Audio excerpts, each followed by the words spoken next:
So right now, in many parts of the world, especially in the United States, people are openly dealing with instances of black hate, Asian hate, anti-Semitism, anti-LGBTQ, and more ill-will discrimination. It's sadly a trend. And in her new book, The Influential Voice, author and Broadway producer Tricia Brouk shares the tools to empower us all to make a difference in the way others feel and are perceived. And she joins us now to discuss it. Good morning. Thanks for starting your morning with us. Good morning, Bill. Thank you so much for having me today. Absolutely. I appreciate you taking the time. It's a lot when we talk about everything you're doing. You go from film directing, producing, Broadway, to writing a book and advocating for change. How did you decide to make that transition? My entire platform is built on amplifying and elevating voices and the powerful stories that people have to share to make the world a better place. When I decided to write The Influential Voice, I wasn't really thinking about writing a book about how to teach people how to have an influential voice, to learn how to speak with dignity and respect and inclusion. I was thinking about writing a book on how to communicate. And what I realized during all of the social injustice and everything that was going on in the country is that what we needed was a safe place to be able to learn how to communicate and be inclusive and how to talk about the hard subjects. And that's why I wrote The Influential Voice, to really help people be able to communicate effectively with love, curiosity, courage, and humility. You know, it's sad and encouraging at the same time. Like, it's encouraging that you're doing it and we're having these discussions, and it's sad that you even have to.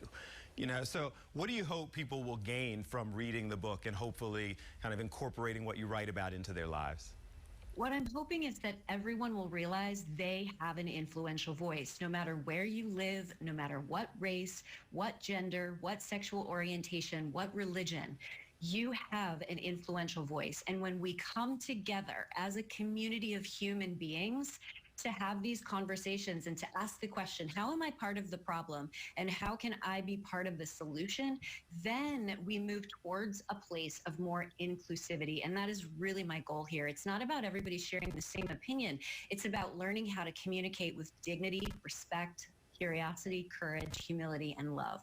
Do you think that we've lost that, or do we never really have it? Like, it seems like right now we are a lot less willing to kind of talk and work through things. We stand on separate sides of the street and just yell at each other. Well, that has been taught to us. And I think what we've forgotten is that we are different. And the second we start saying we're all the same, we're all human beings, we're all the same, that's the problem. We're not the same. We are different, and that's okay. And to be able to come together and acknowledge and see the people in the room, see the people in the community that you're actually dealing with, and have these conversations, being different is what makes us so amazing. And that's the thing that I think people have forgotten. And I highlight that being Pride Month, LGBTQIA is lesbian, gay, bisexual, transgender, queer and or questioning, intersex and asexual and or ally. That's where we all come together, the allyship part of this. And that's what I want to remind all of the viewers today. I think that my favorite hashtag on social media is hashtag use your voice for good.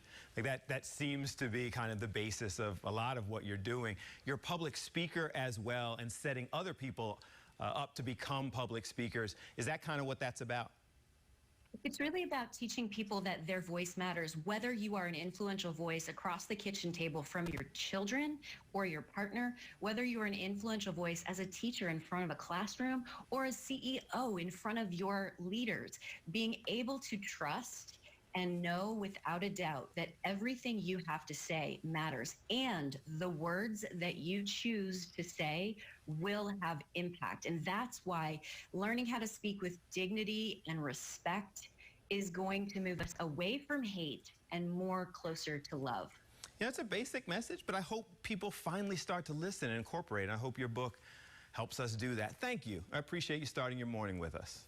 Thanks, Bill.